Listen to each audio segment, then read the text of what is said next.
All right, y'all. I want to talk about a particular topic that's been on my mind for a little while, and something you guys may have picked up on yourself is the next wave of what I like to call retro futurism, in the sense of with military surplus, right? We've seen kind of stages and phases in the gun community of mil-surp stuff. So for me, anyways, because as young as I am, and I'm not that young, but young enough, right? I can still remember the times, and of course, we're gonna get into maybe a little FUD stuff here, but I can remember the times where my dad used to take me to a gun show, and you could get a Mosin Nagant still like in the Cosmoline and everything else. You can get the spam can ammo crates, you can get the little oiler bottles and all that stuff. You can get a full package deal, rifle, crate of ammo, oiler, bayonet, all that stuff. You could get it for about 150, 200 bucks, right? And that was a good time for that kind of stuff. So, all right, that's about as far back as my mil-surp memory goes, and it's kind of developed since then, right? So we've kind of seen these phases though, where it's like, okay, the Mosins were the big thing, and then maybe some Turkish Mausers came in, and then this other gun came in, and that other gun came in, and then the whole, like the assault weapons ban thing, and the banning the Chinese imports, banning the Russian imports for all the AKs and all that. There are distinct phases that you can recognize from both imports and mil-surp type, collections of firearms coming in, certain types of firearms coming in, right? So in that way, I've seen a progression kind of that thing happening. And I think the next thing that's kind of getting more into at least the American market mind is retro ARs. And when I say that, I mean things like not necessarily the Vietnam era anymore, because as we all know, Brownells had a very limited production run of like the prototype M16s, the prototype AR-10, the BRN-10, and all that stuff, and the very, very early Air Force models of M16 rifles they used in Vietnam, right? All that stuff they came out with, super limited production run. Heck, they even had the reproduction carry handle scopes for those things as well. Super cool, by the way. And that generated a lot of interest, and people were going nuts about that kind of thing, and it was very cool to see. And Brownells were not the first people to do that. I mean, Troy, I believe, had their own version of the XM 177 carbines, which is conveniently something my dad also used back in the day when he was doing secret squirrel stuff in places that we don't talk about, right? He hated that gun, by the way, which I found very interesting. He did not like that gun. Because I was considering getting one of those XM 177 clones for like a Father's Day kind of gift, saying, hey, a little token to your service, right? And he said, please don't. You buy me anything else, but don't get me that, because I hated that gun in the service. Please don't. And I was like, okay. So not all things are universally loved by every veteran, but hey. Anyways, so that particular era, I think, has kind of come and gone because Brownells is not really making them anymore. And if you've watched some of the kind of the shot show videos of where Brownells is at, the reason why they're not really making those anymore is because they're having supply line issues like pretty much everybody else in the industry. So that's kind of a disappointment that they're not able to really bring that market up to the demand, because the demand is crazy, because Brownells is sold out all the time. Anytime one of those any of those product lines comes out, even like an upper receiver, lower receiver, whatever, they're gone in minutes. It's crazy. So I think if the supply cannot meet the demand for the I'm going to say the Vietnam era style M16 AR-15 rifles, the next phase, of course, I think is going to be early 90s, late 90s Gulf War era, and also the beginnings of the global war on terror, the GWOTs. So because there's a lot of, shall we say, young people getting into the gun community right now, a lot of the GWOT stuff happened before they could even remember what that was. I've actually met some people in my unit, for instance, who were born in like the year 2000, which just blows my mind. Okay, we have some guys in the unit who are not even 21 yet, which just blows my absolute mind. I still cannot fathom that people were born after the 90s. So, but yeah, considering the start of the global war on terror, right? 9/11 happened, and then 2003 is when things really started to take off. So I can somewhat remember a little bit of that back in the day. When 9/11 happened, I can still remember that. I remember the initial surge and invasion of Afghanistan and Iraq. I remember those. Obviously, I wasn't in service at the time, but I do remember them happening. So for the young kids getting into the game, the gun community game and the mil-surp game, the ship has already sailed for a lot of mil-surp stuff. I mean, we're talking, your Mosins, your Garens, like this absolute gem right here. This thing is fantastic. I love it. We'll talk more about that one later in a separate video. But the era of cheap Mosins, of cheap SKSs, of cheap surplus ammo, of cheap surplus Mausers. That's pretty much done and gone away with. Unfortunately, I wish it wasn't the case. I would love to buy more Mosins now at maybe 150, 200 bucks each, but it's just not going to happen. So that era is long and gone. The whole era of the banned Chinese imports, so all your like Norinco AKs, your pre-banned AKs, your Russian import AKs, those are all gone or prohibitively expensive to prevent people from getting into the hobby. And even all those other mil-surps that I talked about from those previous eras are also getting very expensive. I mean, the last time I saw Mosin Nagants for sale on like Atlantic Firearms, which Atlantic Firearms never has great prices anyways, but they were selling like regular run-of-the-mill Mosins for like 400, 500 bucks, for a beat-up example. I mean, decent condition example, but not what you would call like a collector grade. That's a bit much money to pay for a Mosin, in my opinion. I'm used to at least being able to get like a Turkish Mauser in shootable condition for $200 to $300. You just can't do that anymore. So all of those eras for those young people have sailed. So for people who maybe not are young but haven't got into the game but wanted to get into the game, the next logical step is, okay, what comes after that? So you'll start to see, I think, things like this. This is my Aero Precision, basically M16 A4 A3 style kind of rifle that you would expect to see from the GWOT, right? So you'll see this is kind of trying to mimicking the A4 pattern, like kind of like the Marines use, and I think some Army units use as well. So you got a 20-inch barrel, you got a Knights armament, and this is in fact a legitimate Knights armament. I want to say it's a RAS M5.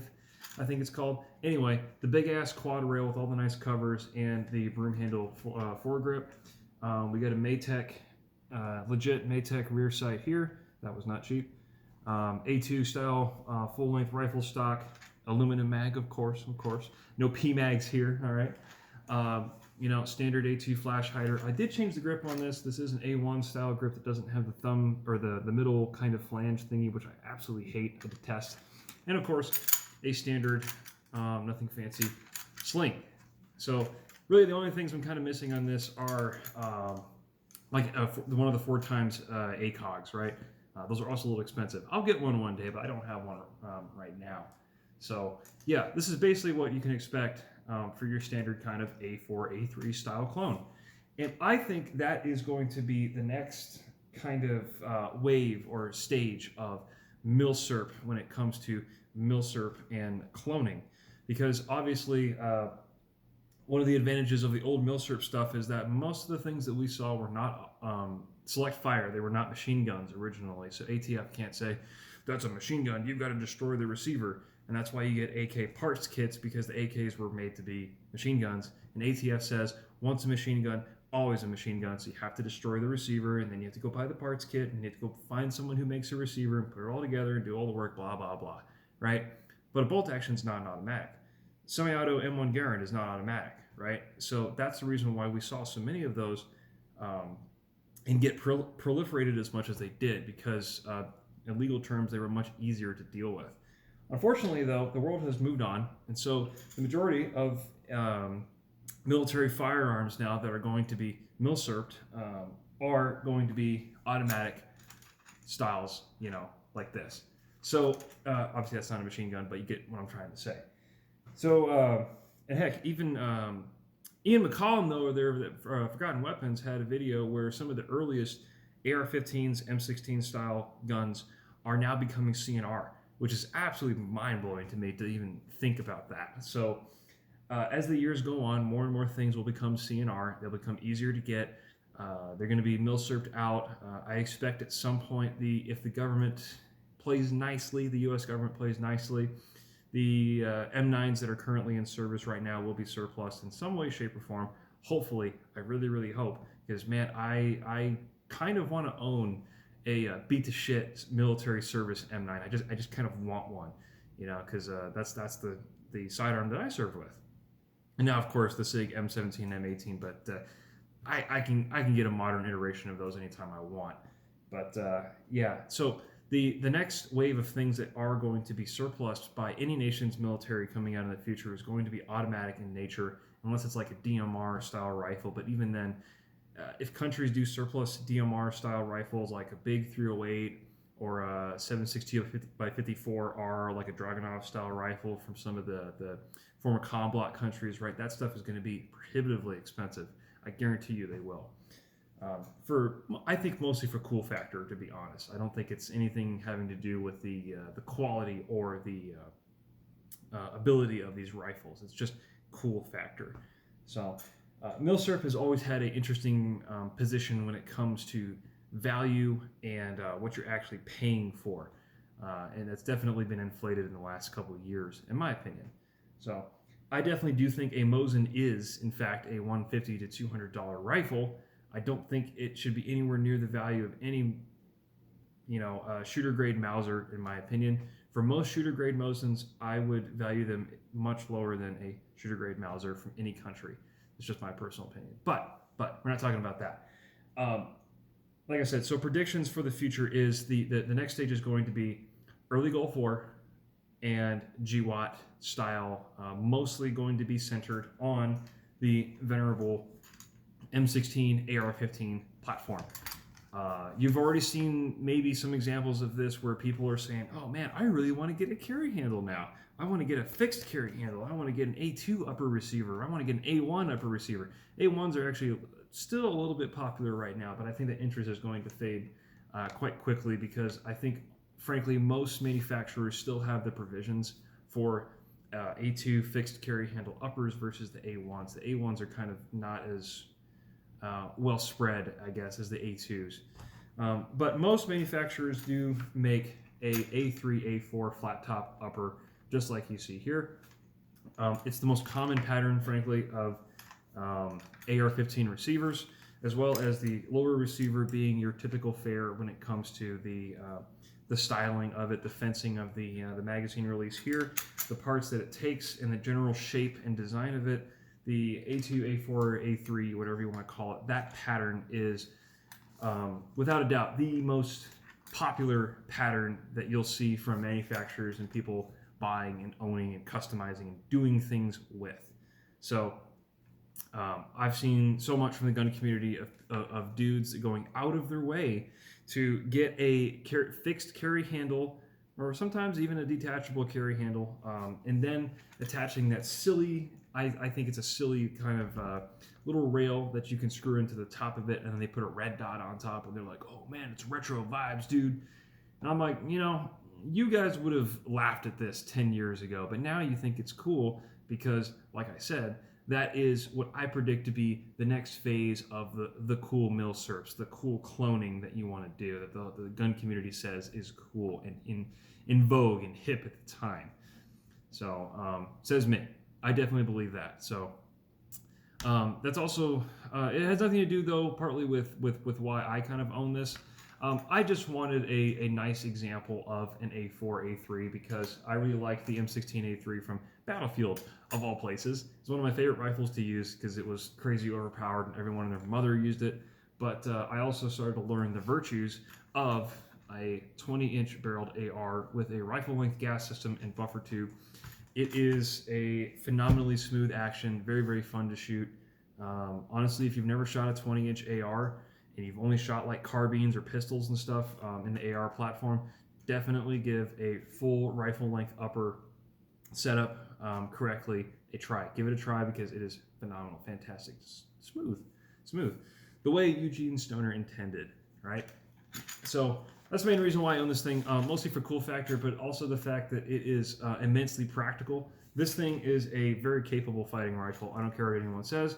I think, honestly, Aero Precision made this to perhaps better standards than the Colt TDP for the M16 A2s, A3, A4s. I think this is better made, in my opinion. Personally, I think it'll stand up to a lot more abuse than a regular Colt or maybe an FN. Just my personal opinion. I don't have any empirical data to back that up with. This just feels nicer than any service rifle that I've ever been issued or handled in my lifetime. Now, my limited experience with M16 A2s, which is the rifle that I in fact qualified with during basic training, and yes, there was a giggle switch on it and everything. We never got to use it, but the point is, I've handled military issue M16 A2s, and man, they were beat to hell. So I've even run into National Guard guys overseas in Kuwait, of all places, and they still had M16 A2s, honest to God, M16 A2s, and those things were rattling. Every single step they took, it was just, you could see it. And I even pointed out to one of them, I was like, dude, you guys still get issued those things? Holy crap. This is 2021 we're talking about here, and you still got an A2 rifle? Like, damn, dude, your unit must be really strapped for cash if they can't even get an A4. But anyway, all that to say, I really do suspect that the next phase is definitely going to be the GWOT and early 90s Gulf War aesthetic, okay? For a number of reasons. One, because getting a clone-ish looking correct example of the rifles they used back then is going to be a lot easier to do, because frankly, with a lot of these guys, when they're making these clone rifles, they don't care who makes them, they don't care about the quality or whatever, they just care that it works, and they just care that it suits the visual bill, okay? Does it look like the actual rifle they're trying to clone? If it does, that's 80% of the game right there. Does it also function? That's 20% after, I think. People don't really care so much about the function, because if you ask me, a lot of people don't shoot their guns often enough to really care about that. So I do, though. I put a lot of rounds through my guns, and I want them to work, but most people don't shoot that often, believe it or not. So yes, people care more about the looks rather than the functionality of it. So they really don't care who makes it, as long as it fits the bill visually. Now, the other reason why it's going to be popular is because of availability and price of entry. So availability is going to be very easy for the American market, because there's 1,000,000,001 different AR-15 manufacturers out there that are making all kinds of different parts. Whatever kind of style and style, shape, form, whatever you need for your particular clone build, I guarantee you there's somebody out there making it. Brownells was a big example of, I guess, the biggest kind of commercial company that I could think of that was making the parts that people really, really wanted for those Vietnam era aesthetics. But when we're talking 90s and GWOT type stuff, we're getting a little bit more away from the older retro stuff and getting more into the more recent retro future, right?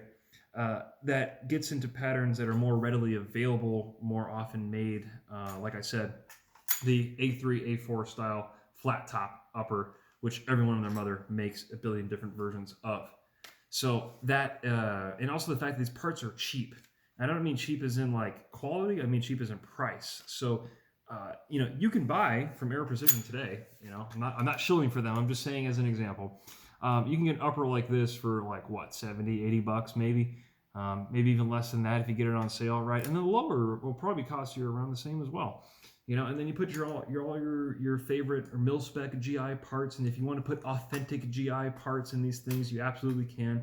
There are companies like Thoroughbred Armament that sell authentic surplus parts that have been used relatively recently, even from like Mark 18 style rifles.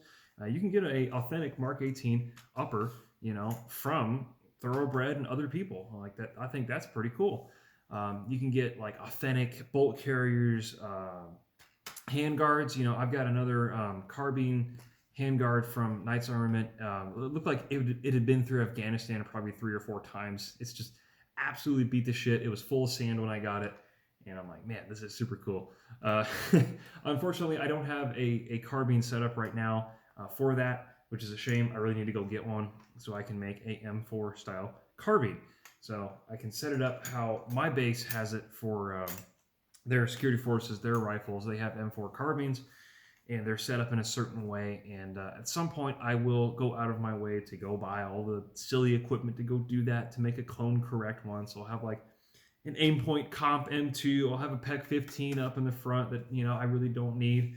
I'll have the Maytech rear sight. I'll have, you know, a standard, the standard like 5 or 6 position little shitty plastic stock these things usually come with. The A2 style grip, which I hate.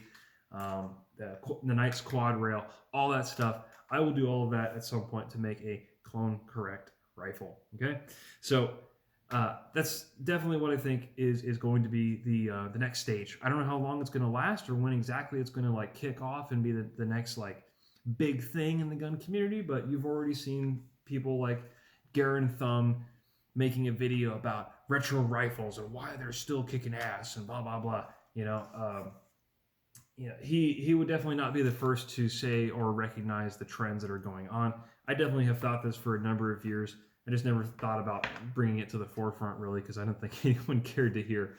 But yeah, that's going to be, I think, the two biggest factors for people getting into it is cost of entry and availability, frankly. Because, like I said, for a lot of these young guys getting into the game, the mil-surp market has already sailed for a lot of those older guns that we always make posts about, like my garbage rod this, my garbage rod that, you know.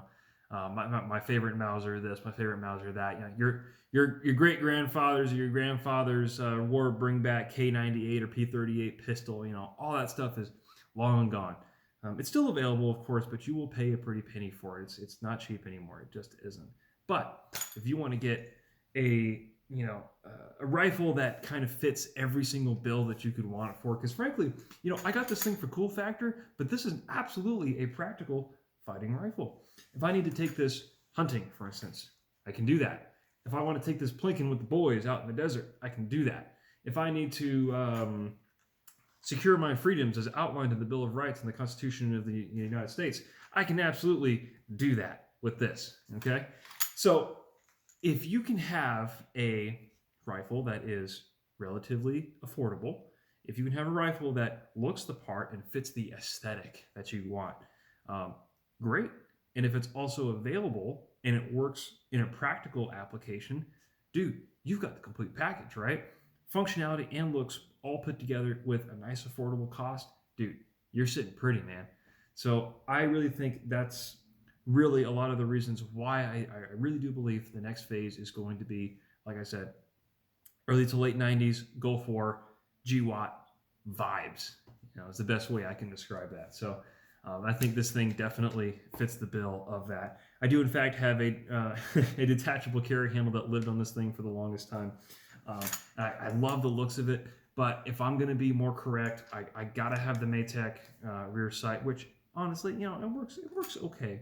But if you're going to ask me, though, my personal preference would still be a detachable carry handle rear iron sight rather than the Maytech. But it does make putting optics on this thing a lot easier than having to take off the whole carry handle, put on the optic, re-zero it, blah, blah, blah, do all that. Now, this makes it very easy. So anyway, I've already talked about this rifle before, but this is just my current setup that I have for it now. I absolutely love this gun. It is fantastic. It fills all those boxes that I needed to do, and will definitely be a good contender once all those big GWOT vibes start kicking off in the gun community and people start saying, oh man, look at this cool clone gun I have. I'm like, well, I've been doing it for a few years before you even thought about it. So not going to say I'm a hipster, okay, or that I'm a trendsetter or anything. I just noticed these things quite a bit earlier than other people do. There's nothing wrong with that. I mean, I want people to enjoy the gun stuff just as much as me. So if this is how people want to enjoy their guns and get a good-looking and practical and affordable fighting rifle, hey, what more can you ask for, right? So I think it's a good thing, and I want people to enjoy guns because I enjoy guns. So anyway, just my thoughts on the matter, and we'll see where that goes. Like I said, I don't have any definitive timeline about when these trends are going to start, when they're going to end, what's going to be beyond this trend. I don't know, man. But just for the moment, I definitely think that's where things are headed. And I'm excited to see all the crazy things that people come out with and say, yeah, bro, this is totally GWOT, man. Like, yeah, this is what operators in Afghanistan and Iraq use. Yeah. But anyway, hopefully someday we'll get some affordable HK416s or MR223s because everybody wants the rifle that killed Bin Laden, right? Of course, of course, of course. So ultimate cool factor, so you can get one on the gram, so to speak. So anyway, that's all I got to say about that. Just my thoughts, and let me know what you think. So, and yeah, love this thing. We'll see you next time.